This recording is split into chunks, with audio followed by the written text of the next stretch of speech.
के पावन पर्व पर मैं आप सबको हार्दिक शुभकामनाएं देता हूं, बधाई देता हूं। मैं यहाँ पर उपस्थित सभी स्वतंत्रता सेनानियों का स्वागत एवं अभिनंदन करता हूं। आज मैं स्वतंत्रता संग्राम के अमर सेनानियों को भी नमन करता हूं, जिनके अमर बलिदानों से हमें गणतंत्र दिवस मनाने का ये गौरवशाली अवसर प्राप्त हुआ है। 75 वर्ष पहले 1950 में आज ही के दिन हमारा संविधान लागू हुआ था। इस संविधान के कारण हम सभी को समान न्याय, स्वतंत्रता एवं समानता का अधिकार मिला। आज इस अवसर पर मैं बाबा साहब को, अम्बेडकर साहब सहित संविधान सभा के तमाम सदस्यों को नमन करता हूं, जिनकी बदौलत ही भारत में आज विश्व का सबसे बड़ा लोकतंत्र एवं गणराज्य देश कहलाता है। आज हम संविधान में दिए गए जिन हकों का इस्तेमाल कर रहे हैं वह डॉक्टर अम्बेडकर जी की ही देन है। वोट देने का अधिकार आज देश में किसी अमीर को है, वहीं पर किसी गरीब व्यक्ति को भी साथ नहीं है।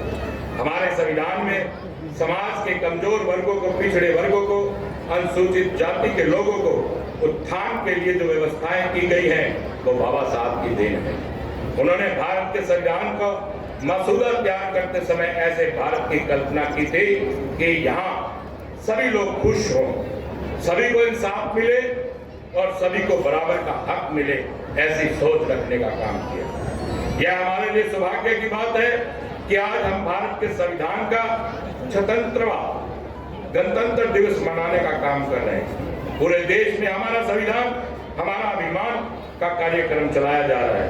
हाल ही में प्रदेश के राजधानी चंडीगढ़ सहित सभी जिला मुख्यालयों में शैक्षणिक संस्थानों में सामूहिक संविधान प्रस्तावना का वाचन का आयोजन किया जा रहा है। पवित्र संविधान के प्रति सरकार की सच्ची आस्था व निष्ठा को दर्शाता है कि ये युवा पीढ़ी का संविधान मूल भावना से अवगत करवाने के लिए एक अनोखी पहल है, जो प्रधानमंत्री श्री नरेंद्र मोदी जी के नेतृत्व में देश की आजादी के बाद पहली बार व्यापक स्तर पर की गई। आज का ये ऐतिहासिक दिन देशवासियों को एक मजबूत राष्ट्र के रूप में आगे बढ़ने के लिए साहस और प्रेरणा देता है। इस दिन हम उन महापुरुषों को याद करते हैं जिन्होंने भारत को स्वतंत्रता दिलाने और भारत संविधान को लागू करने में महत्वपूर्ण भूमिका निभाने का काम किया। देश की आजादी को दिलाने के लिए राष्ट्रपिता महात्मा गांधी, नेताजी सुभाष चंद्र बोस, लाला लाजपत राय जी, सरदार वल्लभ भाई पटेल जी, डॉक्टर राजेंद्र प्रसाद जी, पंडित दीनदयाल उपाध्याय जैसे महापुरुषों और स्वतंत्रता सेनानियों ने बड़ा संघर्ष किया। शहीद भगत सिंह, राजगुरु जी, सुखदेव जी, चंद्रशेखर आजाद जी और उधम सिंह जैसे क्रांतिकारियों के बलिदानों के कारण ही आज हम खुली हवा में सांस ले रहे हैं।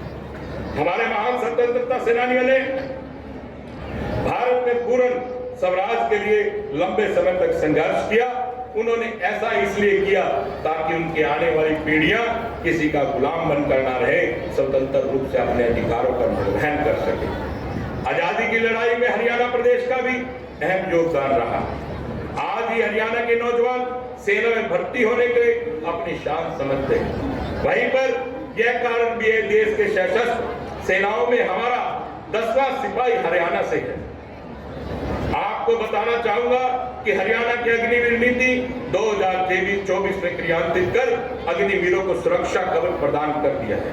भाई और बहनों, सुशासन से सेवा का संकल्प के साथ ही जन सेवा का दायित्व संभालने वाली वर्तमान सरकार ने प्रधानमंत्री श्री नरेंद्र मोदी जी का सबका साथ, सबका विकास और हरियाणवी एक के मूल मंत्र पर चलते हुए समस्त हरियाणा के प्रत्येक हरियाणवी को तरक्की की ओर उत्थान की तरफ ले जाने का काम किया। आज हरियाणा की जनता व सरकार के बीच में सीधा संपर्क है। वहीं हमने प्रशासन में मानव हस्तक्षेप को न्यूनतम करने के लिए आईटी के बड़े पैमाने पर सफल प्रयोग किया है। आज हर सरकारी योजना को पारदर्शी तरीके से लागू किए जाने पर घर में बैठे गरीब की बेटी की शादी का शगुन, बुजुर्ग, विधवा व दिव्यांगों की pension, BPL card, Chirayu card का लाभ किसानों को उनकी फसल का भुगतान कंप्यूटर से एक ही क्लिक से करने का काम किया है, जो उनके खाते में सीधी पेमेंट जाने का काम होता है। प्रदेश के विद्यार्थियों के लिए ई लर्निंग की पहली गूगल ड्राइव के माध्यम से टच स्क्रीन पर पीडीएफ फाइल पर आधारित एक्सेस के साथ ई कैट प्लेटफॉर्म पर भी सभी पाठ्यक्रमों को हमने बढ़ाने का काम किया। वर्ष की 2021-22 में उच्च शिक्षा का राज्यवार सकल कुल नामांकन अनुपात 33.3% है। नई शिक्षा की नीति एक लक्ष्य 2030 तक उच्चतर शिक्षा को लड़कियों को सकल नामांकन अनुपात प्रतिशत में अधिक करना है। इसी दिशा में हरियाणा प्रदेश काफी आगे है। वही हमारे यहाँ लड़कियों का सकल नामांकन अनुपात 33.3% है। हम 2030 से पहले ही 50% का लक्ष्य प्राप्त कर लेंगे।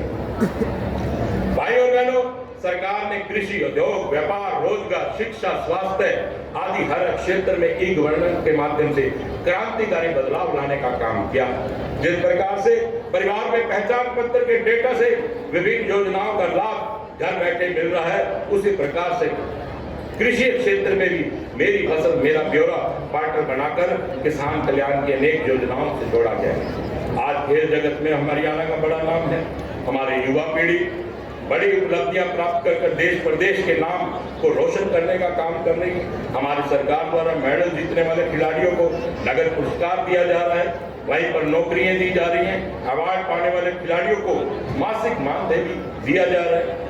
पेरिस में ओलंपिक 2024 में हरियाणा के खिलाड़ियों ने देश का प्रतिनिधित्व करने का काम किया, जिसमें भारत को 6 पदकों में से 5 का योगदान हरियाणा के खिलाड़ियों का रहा।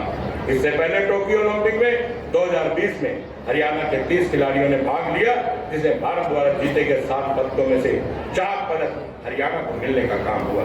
हमारे खिलाड़ियों ने अंतर्राष्ट्रीय खेल प्रतियोगिता में लगातार पदक जीतकर हरियाणा का गौरव बढ़ाने का काम किया।